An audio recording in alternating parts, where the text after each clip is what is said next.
ऊंची कोटवा हो बेटी लोड़े परिवार। ऊंची ऊंची कोटवा हो बेटी बड़े परिवार। घूमी घूमी कोई हो बेटी सबके आकावार।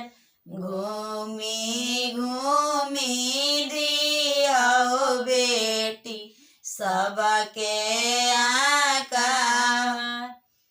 बाजावाली हल बजनिया हो भैया डोलिया लिहल कहार। बाजावाली हल बजनिया हो भैया डोलिया लिहल कहार। छातावाली हल अपन हो भैया बहिना संगवा जस। छातावाली हल अपन हो भैया बहिना संगवा जस। एक कोसे गईले हो भैया दूसर कोसे जस। एक कोसे गईले हो भैया दूसर कोसे जस। तीसर कोस बगले बहिनिया भैया हो हमार।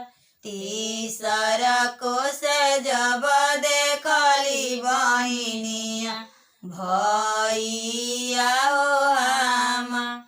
फिरी जाऊ फिरी हो जाऊ भैया हो हमार।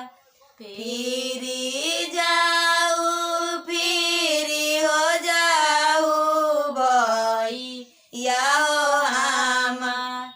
आमा घरवा रोवत होई है दीह समुझा। आमा घरवा रोवत होई है दीह समुझा। दिया विदा कइल होया आमा पतोहिया लेबू बोला। दिया विदा कइलू होया आमा पतोहिया लेबू बोला। पोतावा पतोहिया होया आमा जइबूला पाटा। पोतावा पतोहिया होया आमा जइबू